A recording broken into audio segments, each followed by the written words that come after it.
Yesterday, trade deadline for the NFL. Everybody was excited because there was a lot of chatter. Who's going where? Oh my God, Lev Bell's going to move. AJ Green's going to be out of there. Oh, what? They're going to get rid of Cam Newton? No. Mitchell Trubisky still stinks, still a Bear. Come on. A lot of things could have happened yesterday, but ultimately the only thing that happened was something that confused everybody. Aqib Talib, great corner for the LA Rams, gets traded out of Los Angeles to a team that is tanking. That makes hilarious sense. That they are calling teams and just asking for as many picks as possible. What do we got to do to get another pick in the draft? Like, well, will you take Aqib Talib and pay us $4 million? Yeah. Literally, there's no other reason why you would. Nope. There's no other reason why you would take him other than the fact. Now, people are saying that Aqib Talib is not even going to report. I have no idea what that means.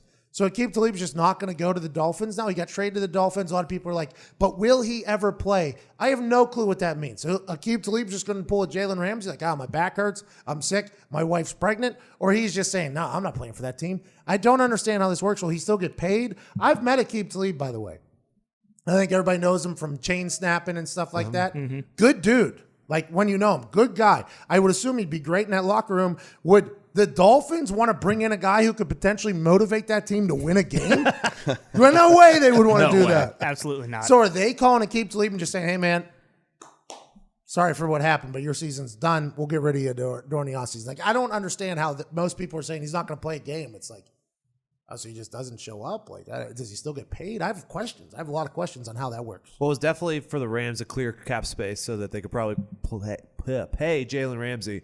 But then he was already on the IR, so for the Rams. So I don't know if he was coming back this year anyway. Aqib Talib? Yeah. He wasn't going to be able to return until week 16. So they have that 8-week wait or whatever it is for the IR thing. So he's not going to, so he won't even make an appearance in Miami, and they'll probably cut him after His the season. contract's up at the end of the year. So this is literally just It's a let's dump. It's a salary dump. So the Rams could get something, and then the Dolphins get a pick. Bro, what a hilarious move for these Dolphins. I wonder how many people are calling them like, hey, we got a little financial problem. Is there any way you guys just give us some cash and we'll give you some more picks? I think they have 14 picks now. It's absurd. They have 5 first-rounders in the next 2 years. You think B-Flow is going to be able to turn that team around? I would assume. Tell you what, if you're bad, you might as well be this bad and get all these picks. So it's interesting to think about how Greeny said how tanking is going to ruin the sport or whatever, which I think he's saying that because he lives in New York and NBA. That seems to happen a lot for the Knicks, where they just give up hope in hopes that they can get a percentage or two higher from like a 14% chance of getting a number one pick to a 15% chance. That is very dumb that the NBA still does that. I mean, I don't think it works. But in the NFL, you see what happened to the Colts team I was on whenever we didn't win a lot of games. You get Andrew Luck. That team goes to the playoffs literally the next year. Like, we were a team that was not good, bang, playoffs next year, right? With Andrew Luck at the helm. Now, if the Dolphins hit on any of these, if they hit on any of these picks and they turn the whole franchise around, as an NFL owner, you have to be worried that other NFL owners are going to see that and they're going to be like, man, we've stunk for 15 years, huh? Yeah, we'll lose every game for sure. Give me Shane Falco. Put him in there. You got to be worried if you're the NFL, because if this does work out for the Dolphins, this is going to be something where everybody else is going to be like, it's a copycat league. Monkey see, monkey do. You see a team tank and benefit from it. It's hard not to be like, well, I mean, we suck.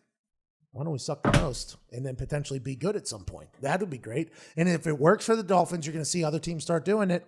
And it's not something the NFL is known for, but this could potentially start becoming a real situation in the NFL. And can you blame teams for it? Probably not. No. Literally, you probably can't blame them for it, because if you're running a business that competes every single weekend and forever you've been mediocre, why not get a chance to be good? And it's not going to be good for their fans. It's not going to be good for the league as a whole, but it's probably going to spotlight those bigger games more. I get the tanking to get better draft picks, but I don't get the trading away players that you know are good, like Minka and Laramie Tunzel, for first-round picks that you have no idea if they're going to be good. Yeah, it makes no sense to me. That makes no sense to me either, because now granted, if they hit on it, and they get young guys that are cheaper and all that stuff. So there is upside for it.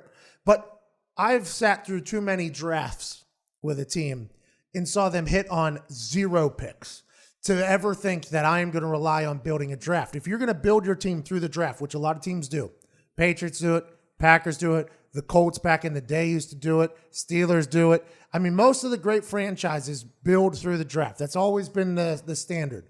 But they can only do that if you have a guy that can draft good. If you have a guy that can't draft good, it's hard to say, like, we're going to build through the draft. It's like, okay, yeah.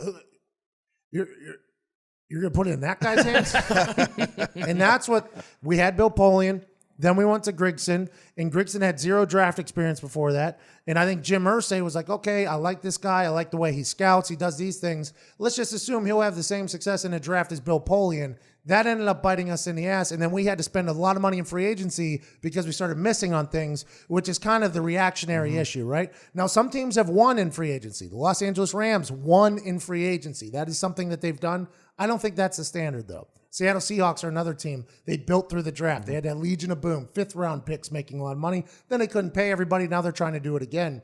So normally in free agency and trades and things like that, history of the NFL tells us that that is not the way to ultimate success. But we're in a new league now. And if trading becomes something that happens on a regular basis, I like it as somebody that has to talk about the league, first of all. I love it.